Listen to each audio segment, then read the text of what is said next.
Um, so in the 20th century African-American literary tradition, all Black life is subject to a somber logic, a condemnation to endure an inescapable suffering stemming from the very existence of other conscious life. And this suffering constitutes the very basis of one's own reality. Curiously, this Black consciousness, which plumbs this abyss by going straight into it, head down, heels up, to borrow a term from a certain Slavic writer, finds oneself drenched in the waters of spirituality, a spiritual suffering, which alone offers a glimpse of salvation. What is to be done then with the 20th century Black American soul caught in this curious predicament? To whom can one turn for self-recognition, for kinship through literary resonance? The slave narratives of their Black antecedents and the white literary voices of their native soil, such as Faulkner, James, Pound, as well as those from the European continent, Balzac, Dickens, Joyce, only partially satisfied their longing for existential affirmation through recognition of a shared suffering. Consequently, this Black literary progeny looked further afield towards the eastern tracts of the Eurasian plain. Finally, a voice responded to them from the far-flung vaults of history. A Moscow-born Orthodox Christian epileptic reassured them of kinship's endurance. Fyodor Dostoevsky wrote in Slavic hieroglyphics, which for the 20th century African-American tongue were not hieroglyphics at all, not even the words of a foreign tongue, but a language more native to them than that of their literate country folk. This is because Dostoevsky's depiction of this existential condition does not simply lie on the ideological or thematic planes of his novels. Rather, he interweaves it into the very structural elements, the very syntactic composition of his works.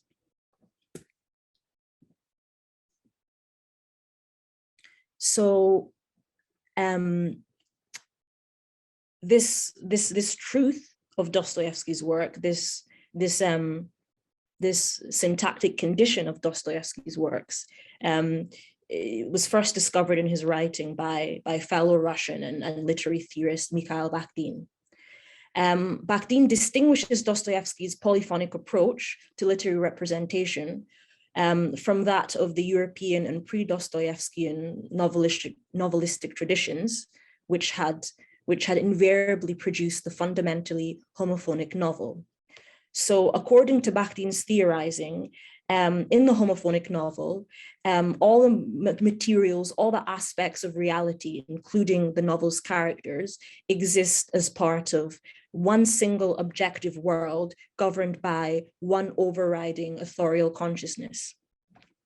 In radical divergence from this, Bakhtin asserts that in the Dostoevskian novel, the Dostoevskian polyphonic novel, rooted in what he calls absolute dialogism, all the novelistic elements, which formally in the homophonic novel were subsumed by the authorial consciousness, presently engage with the authorial consciousness as an aspect of reality with equal signifying force, meaning that all the elements are leveled. So rooted in Bakhtin's dialogical analysis, I have formulated 5 principles which I assert to govern the internal logic of the Dostoevskian polyphonic novel, and which consequently account for the condition of Dostoevsky's novel, whereby all conscious life is condemned inescapably to a profound existential suffering from the existence of others. So I don't have time sort of to go into the details of how I have sort of formulated these principles, but I'll just outline the principles themselves. That's obviously useful in itself. So the first principle governing the logic of Dostoevsky's polyphonic novel I assert it to be that the contents of reality consists of a plurality of independent and unmerged consciousnesses. The sole polyphonic novel is of merged consciousnesses. I assert as a third principle that the event in the Dostoevskian polyphonic novel is my internet connection still stable? It's fine, keep going. There were two little breaks, but it doesn't matter, I think. Okay. It's fine. So the third principle, I assert it to be that the event in the Dostoevskian polyphonic novel results from the interaction of these independent and unmerged consciousnesses in the cross-section of one particular moment. Fourth principle, the nature of the event lies in the interaction of these consciousnesses in one particular moment, specifically or primarily on the plane of ideas. And the fifth principle of the Dostoevskian novel, I assert it to be that the problem of the event is rooted in the dramatization of the internal contradictions within one single person. From these principles, I assert that it can be understood that all conscious life suffers in the Dostoevskian novel from an internal bifurcation stemming from the existence of other conscious life. And so if consciousnesses in this artistic world always cast a glance at another in the formulation of one's own thoughts, it follows that the linguistic or verbal articulations of these consciousnesses similarly bear the imprint of other conscious life. And Bakhtin identifies the fundamental nature of this this linguistic self-expression or this discourse as a double voiceness. And interestingly enough, this double voiceness captures at its very heart the strife at the core of the 20th century African-American psychic condition, as it is asserted to exist by W.E.B. Du Bois, the intellectual paterfamilias of 20th century Black America. Therefore, I assert that Bakhtin's double voice discourse analysis figures as a very pertinent theoretical aid in analyzing the literate voicings of the 20th century African-American consciousness.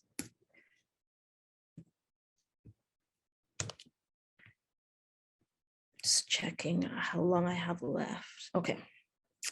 So interestingly enough, one defining mode of Black cultural expressivity, which originates from African-American folklore, itself originating in slave culture, is similarly replete with a double voiceness, which also embodies this Duboisian principle.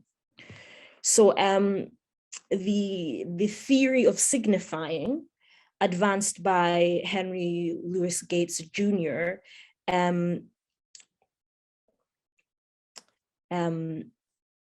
Sort of encapsulates in its very denotative term the African-American effort to assert self-definition in distinction from its white counterpart, thereby intrinsically figuring as a double-voiced mode of Black cultural expression. So while signifying, the term signifying with a G signifies in the standard English language associations of meaning, and that which is signified is one or more concepts, Gates asserts that its Black homonym of signifying without a G denotes ways of meaning, or specifically meaning signification in the Black vernacular.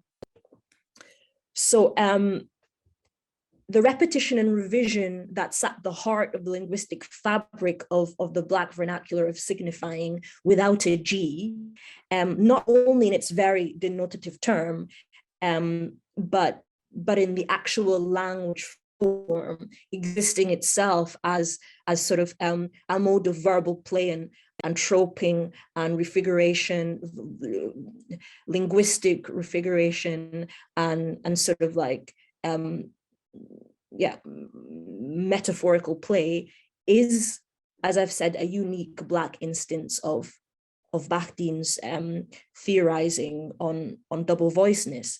And Gates himself, while he maintains the indigenously African provenance of signifying in Yoruba folklore, so the folklore of the sub-Saharan African peoples, so he sort of he explicates that signifying derives from African American sort of folklore, African American slave culture, but this was taken by the African Americans from Yoruba folklore itself. Gates equally recognizes himself explicitly the intimate bond between this innately Black double voice signifying mode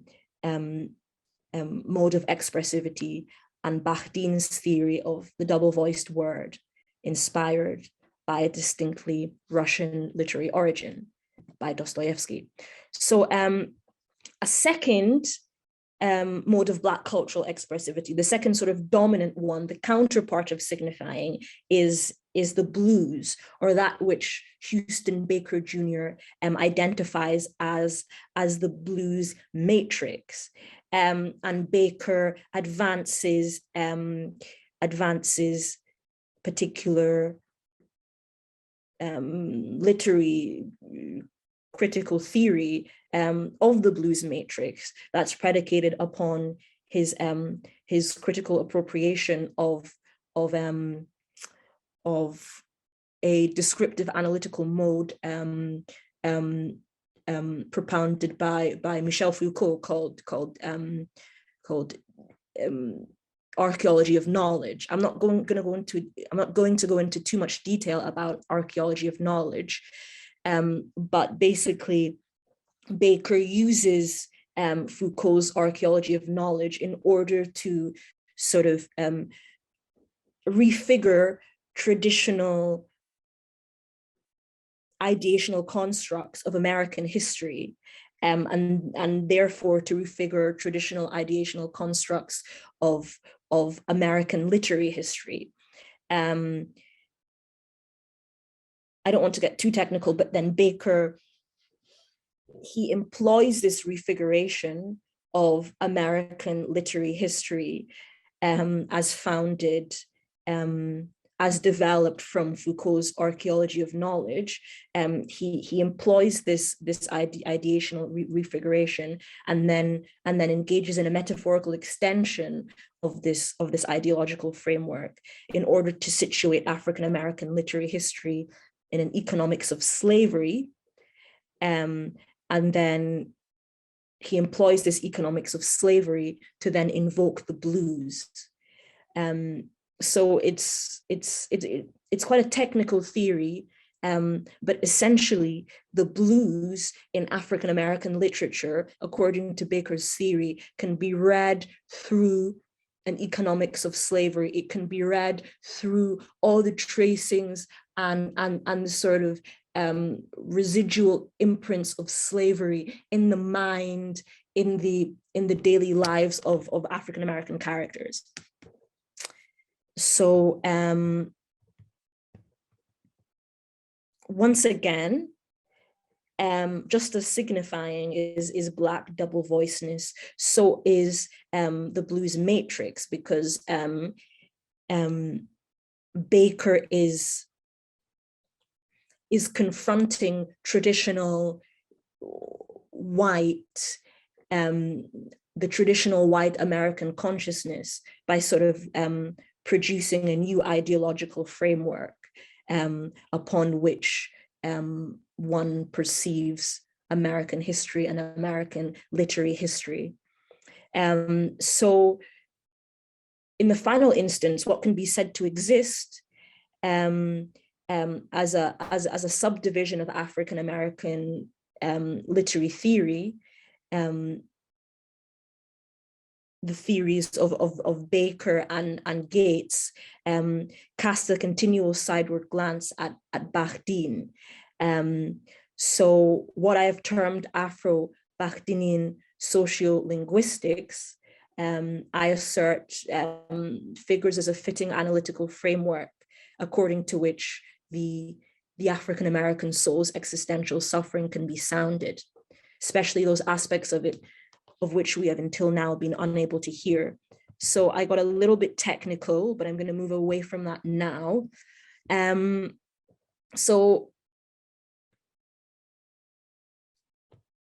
in my project, I'm going to employ the methodological approach of Afro-Bakhdinian sociolinguistics in my analysis of the literary works produced by the Black writers of the Harlem Renaissance of the 1920s and 1930s, who were concerned with expressing the collective cultural essence of the African-American population in a mode that was unshackled from the white gaze.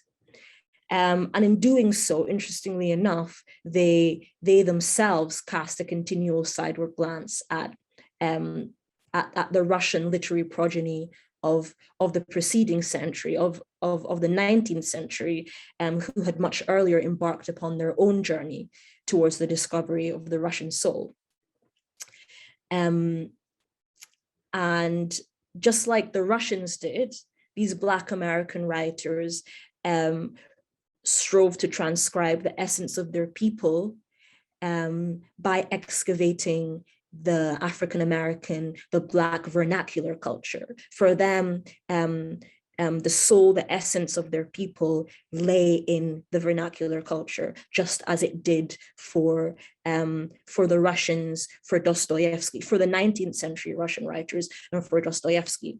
So I engage in Bakhdinian readings of Jean Toomer's Cain and Zora Neale Hurston's Their Eyes Were Watching God, in order to develop sort of a more profound, a subtler understanding of the existential suffering experienced by the protagonists in these texts, as well as in order to gain an understanding of the psychic and spiritual effects of institutionalized racism, as it is depicted to burden these protagonists. And additionally, I employ Gates's theory of signifying in order to understand specifically how the vernacular culture transcribed in these texts figure as a mode by which these characters actively negotiate their existential suffering. So in the entire comparative field of comparative literary field of Dostoevsky's studies and 20th century African-American literature, Dostoevsky's influence on Richard Wright, Ralph Ellison, and James Baldwin, mid-century writers, has figured as the axis of focus for scholars. Richard Wright, the earliest of the three writers who sort of influenced the other two, essentially rewrites the experience of the Dostoevskian hero in the context of Black America, or through the prism of Blackness. However, unlike Ellison and Baldwin, and unlike Hurston and Toomer, Wright refuses to valorize the vernacular culture of the African-American folk people, the African-American folk culture, because he simply perceives no such value in an abject home culture. And this is one of the reasons as to why I'm not going to engage in an in-depth analysis of Wright's work, only Ralph Ellison's and Baldwin's. So I will analyze Ellison's Invisible Man and Baldwin's Another Country, again, in order to understand the existential suffering in these texts and the effects of racism on the characters in these texts, but also in order to understand the mode by which the vernacular culture positively functions for Baldwin and Ellison's characters on their trajectories from existential suffering to spiritual salvation.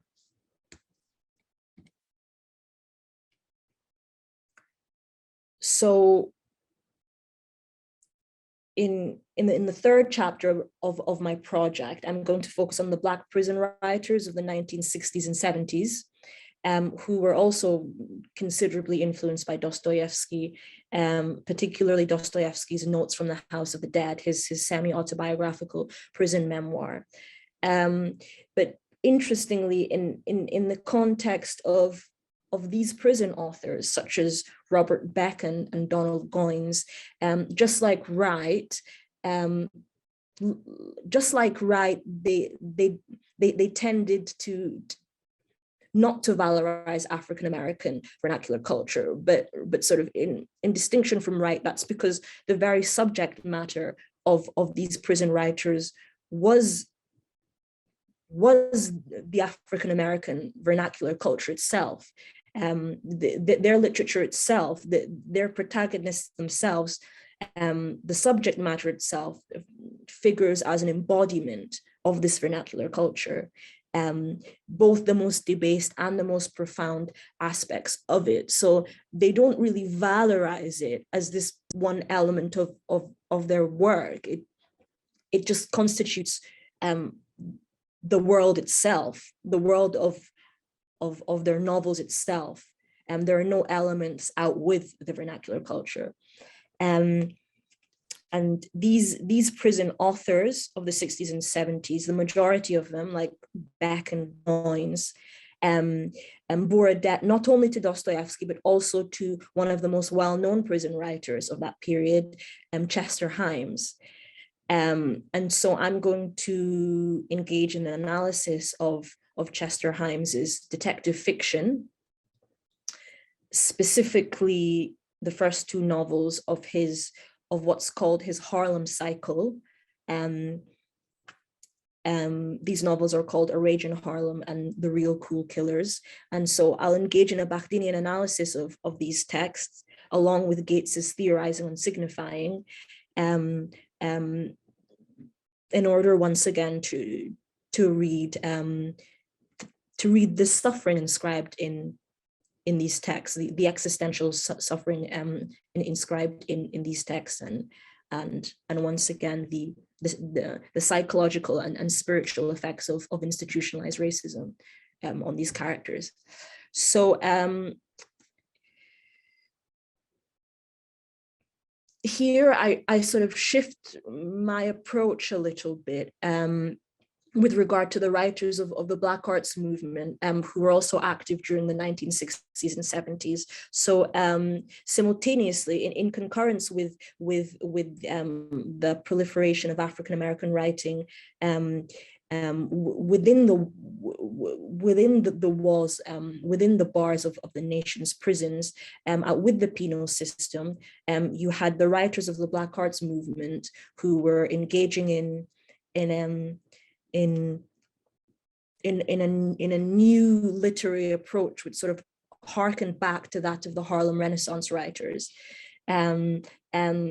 In that they were really striving to engage in a reconceptualization of Blackness. However, in contrast to all of the writers I have referenced thus far, and all of the movements, the 20th century African-American movements, for these authors, for the Black arts movement's authors, Dostoevsky held no special resonance for them. They in fact actively rejected Dostoevsky's influence. Here I'm talking about at least the most prominent of the Black arts movement's authors, such as Ishmael Reed and Albert Murray. So Reed was able to articulate the appeal of Dostoevsky while simultaneously rejecting Dostoevsky's influence on him. He states, what makes Dostoevsky great? I don't think he's all that great. It's not because he knows how to put a sentence together, or he knows how to make things logically follow, or paragraphs follow. It's because of something in his heart, some kind of drive, some kind of demonic genius. So while rejecting Dostoevsky, Ishmael Reed understands very well the appeal of Dostoevsky. He's very actively writing against Dostoevsky. Therefore, Dostoevsky is still, in a sense, an influence on his works. And similarly, Albert Murray, who's another prominent writer of this period, stated that he wasn't concerned with writing a conventional Dostoevsky type novel. He prefers writing chapters like musical figures. However, interestingly enough, Bakhtin's dialogical discourse analysis of Dostoevsky's writing, of Dostoevsky's artistic world, is itself founded in a metaphor, in a musical metaphor of polyphony, as I've already demonstrated. So perhaps once again, there's more of a kinship, of a relation there between Murray's work and Dostoevsky than Murray himself perhaps realizes or wants to admit. So I am going to engage in Bakhtinian analysis of Reed's Mumbo Jumbo and Murray's Train Whistle Guitar, which is the first volume of his scooter cycle, which is his only sort of volume of novels, sort of a volume of sort of four novels named after the work's protagonist, a young black boy named Scooter. And Mumbo Jumbo is Reed's sort of most well-known work. It's a postmodern pastiche novel. And once again, I'll sort of read in subtler tones the existential suffering suffused in these texts. And in Reed's work specifically, alongside Gates's in Reed's work, I'll engage in a Bakhtinian analysis as well as using Gates's approach of signifying in order to analyze the way in which Reed characterizes the existential suffering which characterizes the very life of the African-American literary tradition, because Reed's narrative itself is a metatextual narrative, which itself is a commentary on the African-American literary tradition.